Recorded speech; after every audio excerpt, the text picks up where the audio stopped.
if no one has questions, I want to ask one question of everyone that's here. And maybe you can unmute people one at a time, Cheryl. So the question is, what is your brand edge? Who would like to start? We'll just pick them there, Cheryl. Pick somebody. Well, I gotta go, so can I go first? Yes, please do. Go, Deborah. Well, one thing that came to mind for me is that I am the Pied Piper of living your best life. So it's like, you know, I'm like just providing the music and the good time, and the next thing you know, you're at a destination that you only envision. So that's what came to life for me during this. Good, the Pied Piper, great. That is a great brand phrase for you. Or even a trade name, like the Bootcamp. That's a great branded name to use, right? You used that earlier when you were in your introduction. Right, Deborah? Bootcamp? Yeah. Okay. And I just recently got the domain name for that. So we're good. Oh, that's great. We're good. So just so you know, when you come up with something really fun and catchy like that, it's a good idea to trademark that. If you intend to stay in business and really flourish, Bootcamp would be a great trademarked name. Although now we're saying it out loud on video, but that's okay. It will be. Okay, but you know what? That would be a good topic too on how to trademark. Yeah, well, I'm not a lawyer, so. Well, then I guess I'll have to call my lawyer. Yeah.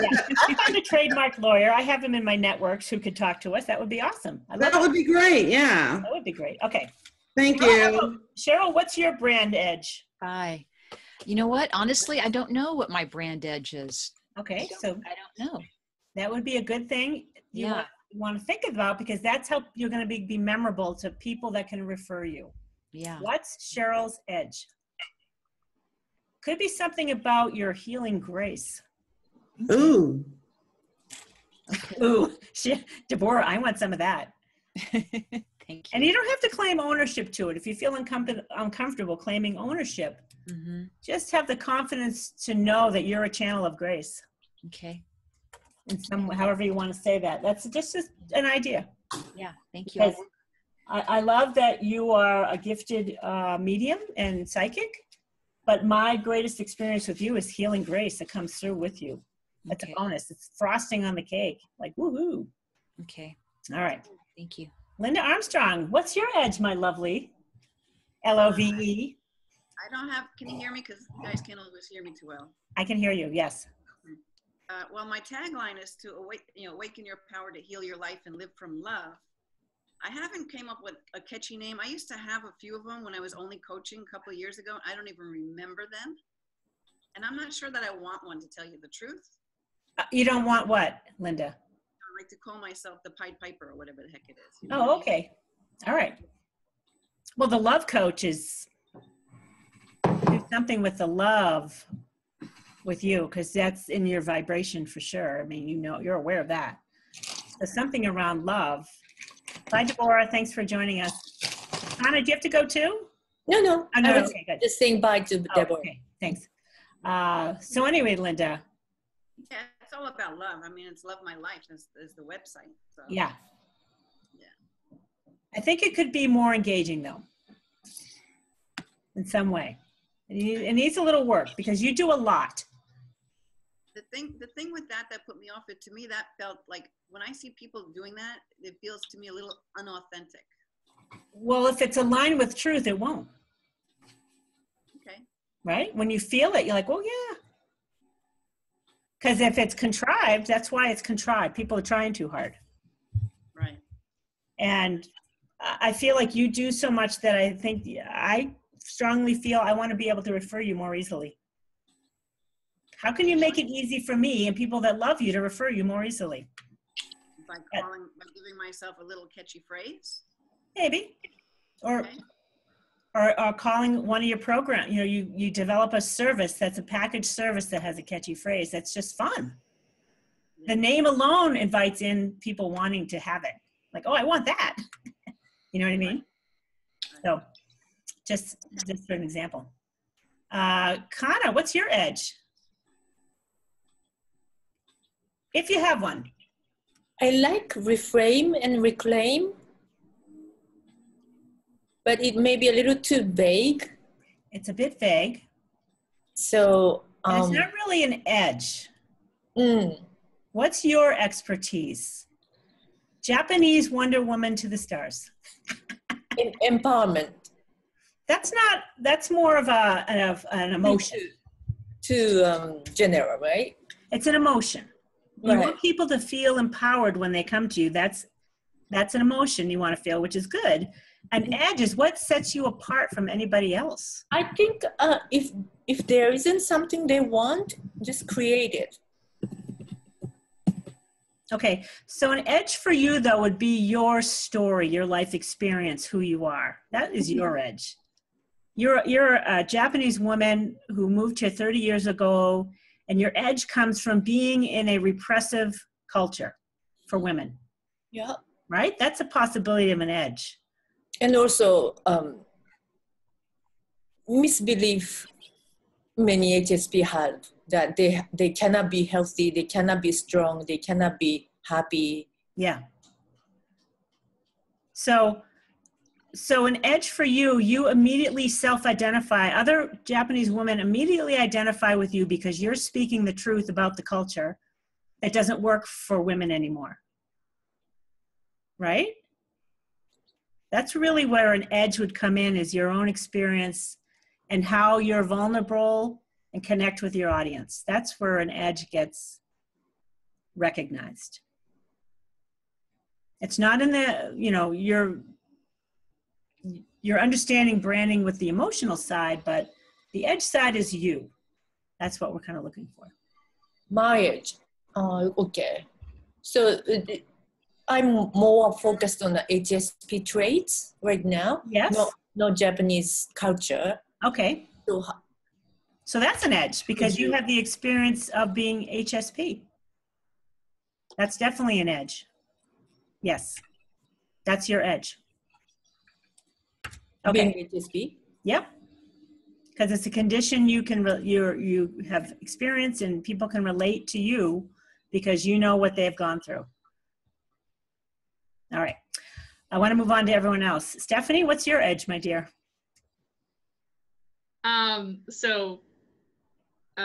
So I'm kind of thinking about this. One of the areas I think of is bringing back the joy, reclaiming your time, optimizing your workflows. Now I have a tagline that talks about implementing productivity systems for visionary business owners. Yes, I love that.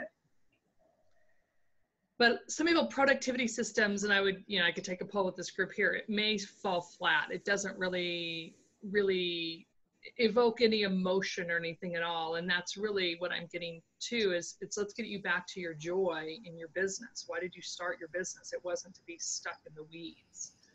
Yeah. So that concept of bringing back joy and optimizing your workflows, something around that there is one of the thoughts. Okay.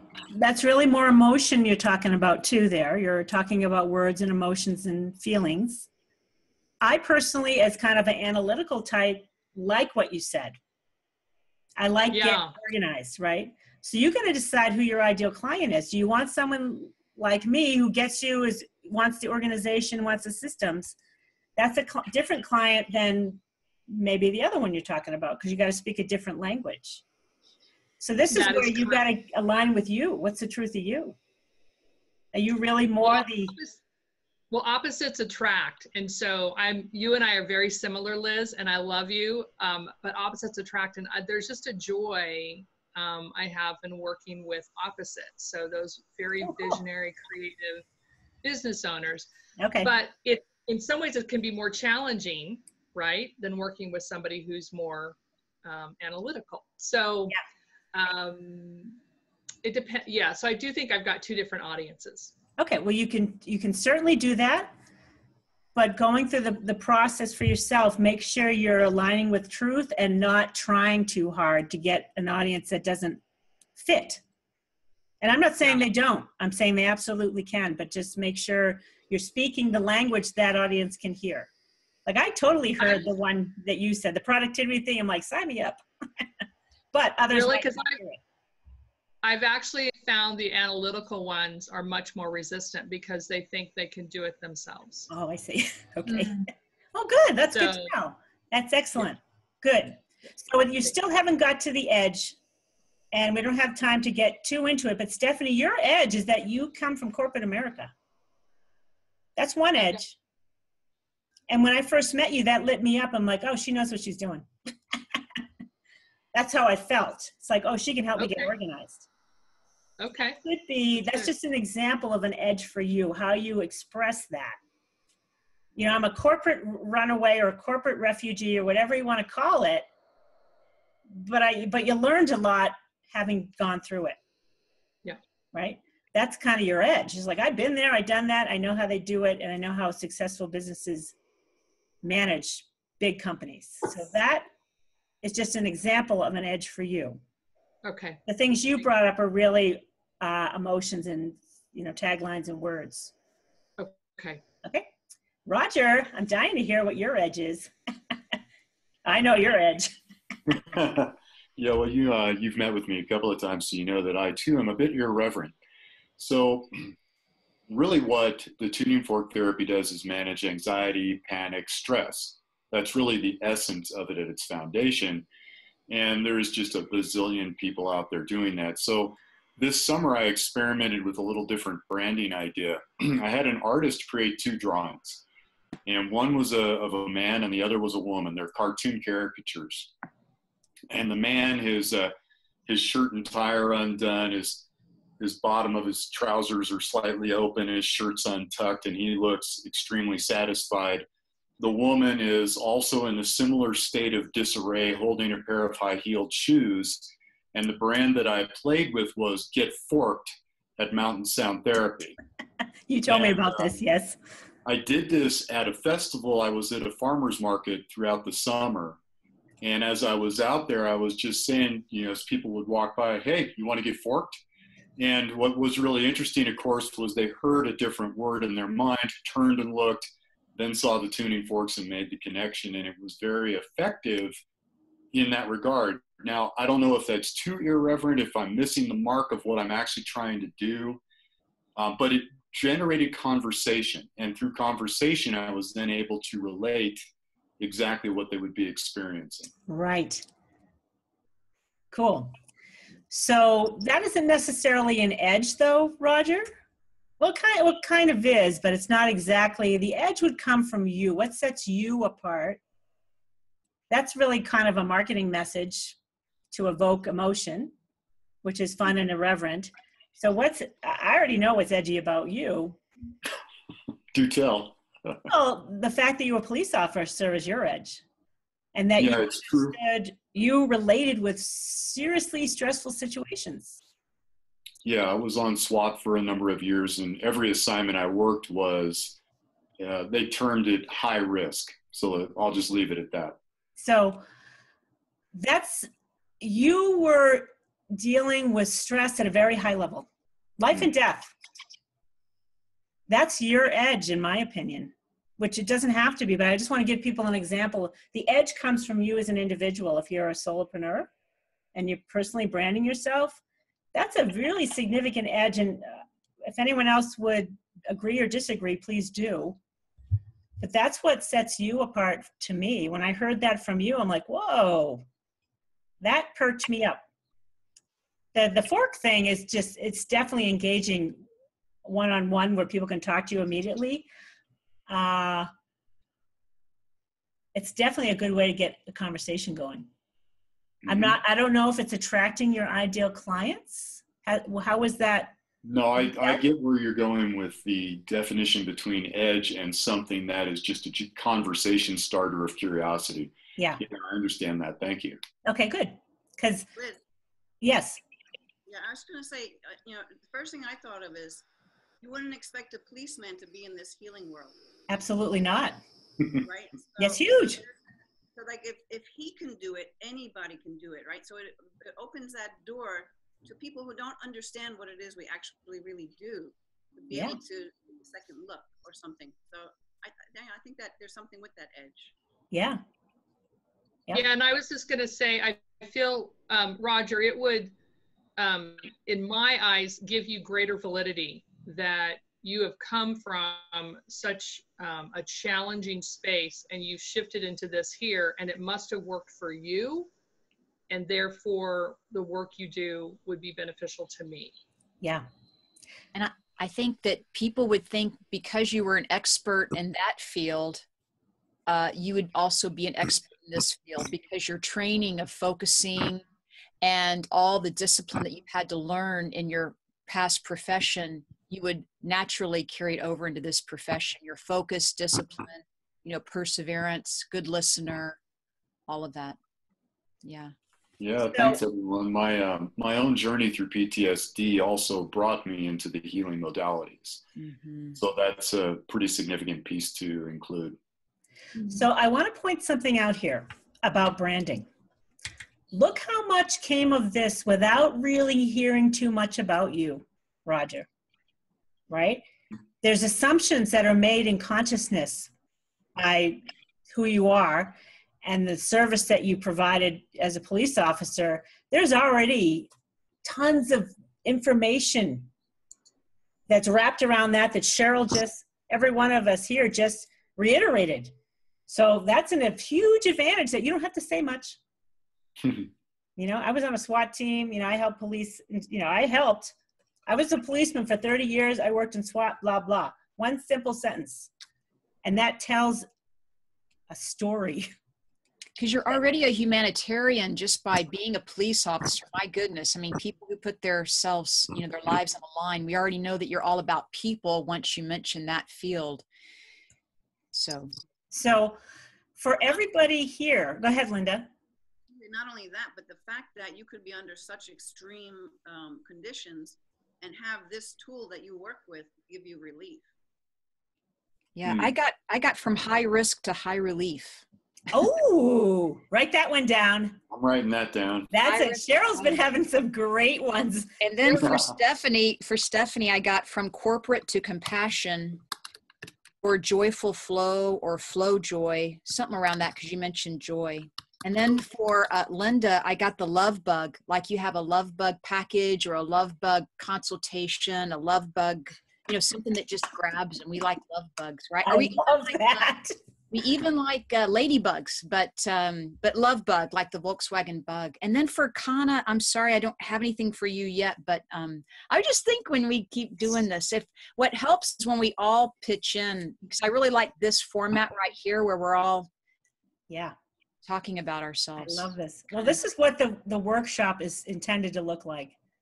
Yeah. Well, you're like a little marketing queen. And Linda, I'm sure the love bug did not go unnoticed. Yeah. Right? Huge. You think of a ladybug, love bug, Volkswagen bug, but everyone knows what a bug is when you say they think of either Volkswagen bug, you know, I mean, it's a cute phrase too. People really aren't afraid of it. I hope they're, if no, anything, it kind of captures the essence of Linda. Well, you know what, you can even take that further, because if I'm healing the physical thing, that's like some kind of a bug, right, that you don't want. Oh. Let's replace that with the love bug. Yes. Catch that one. Yeah. And then catch that one. catch that one. All right, write that one down. That's awesome. Catch that one. Oh my. And that thing with Kana, I just wanted to ask you, Kana, I don't know about your personal life. Are you married or single? I was married very young, twice. Both didn't go well. I got divorced. I grew up in a very dysfunctional family. I got over addiction, dependency, codependency, depression, insomnia, all of that. And now, of course, I didn't know that I was HSP either. So it's kind of like from survival to superwoman, or from survival. So I kind of feel like with you, but you're single now. Is that right? You're single now. Something about you being single and an individual and a strong and a female even, but we don't even have to say female, but just being a single person, how you have survived or strived. So it's something about going from single to striving, or I don't know, something, a survivor to superwoman. Something. I often use survive to thrive. Oh, I like that. And I have a website, hspthrive.com. Yeah. So, and the Facebook page is highly sensitive person thrive tribe. Yeah. Yeah. That was just my suggestion. So. Thank you. Thank you. Cheryl's a marketing wizard and didn't know this. That's her edge. She's a psychic medium with a marketing edge. All right, Liz, I'm wrapping up, you guys. Liz, I have a question for you. Yes. So are you saying to use this edge in like your elevator pitch, or if it works you could create the edge as something that stands alone, and it would be used in a more of a presentation probably. But if you can squeeze it into an elevator pitch, it's a good place to put it. Okay. Yeah, I'm Stephanie Clinton. I've gone from corporate to compassion, and I help. You can shorten it. Yeah. So it's catchy. Corporate to compassion, like that's super catchy. Thanks, Cheryl, for corporate to compassion, right? Something like that. Hi, my name is, I've gone from corporate to compassion, and I help, blah, blah, blah. Sure. Right? Okay. Thinking about bringing back the joyful flow in what you do, because it sounds like you want to bring joy into what your work and your flow. You mentioned something about flowing. So something about joy, flow, joy, some little catchy something in there. Yeah. Cool. All right. I could go all day on this because it's fun, but I do want to let you guys go. And I want you all to know that I'm offering this 6-week workshop. And if anyone's interested in you can email me. I'm still kind of wrapping my head around the content of it, so I might not rush into doing it. But maybe, I'm not rushing at all. But if you're interested in this workshop, send me an email, and there'll be links below this video if you're watching it on YouTube or wherever. So it's going to be fun. This is what it's going to look like. This is what the workshop's going to look like. Interacting, getting ideas. There's always someone who's on a brainstorming creative role like Cheryl today. I showed Cheryl what I'm wearing today. Can you see these guys? Oh. Ladybugs. Nice. Oh, wow. It's nice how love works that way. Love shows up. Woohoo. Roger, so great having you here today. Loved having you. Say hello to Brandy. Stephanie, love seeing you again. Kana, it's been a while. Linda, always a pleasure. And Linda's our speaker next week. Linda Armstrong, you want to come and get some love and clear some core beliefs. You definitely want to come for that. Linda's our speaker, so that could be fun. Roger, you're always welcome. Linda, is it for singles only or for those of us that are married? It's for people who want to clear things that are blocking them from manifesting what they want in life. Okay. It doesn't matter whether you're single. It doesn't matter it's going to be kind of general. Yeah. Okay. Not a relationship thing. It's a general, we've all got junk in our way. Let's take down the roadblocks. Gotcha. All right. I'm going to stop this.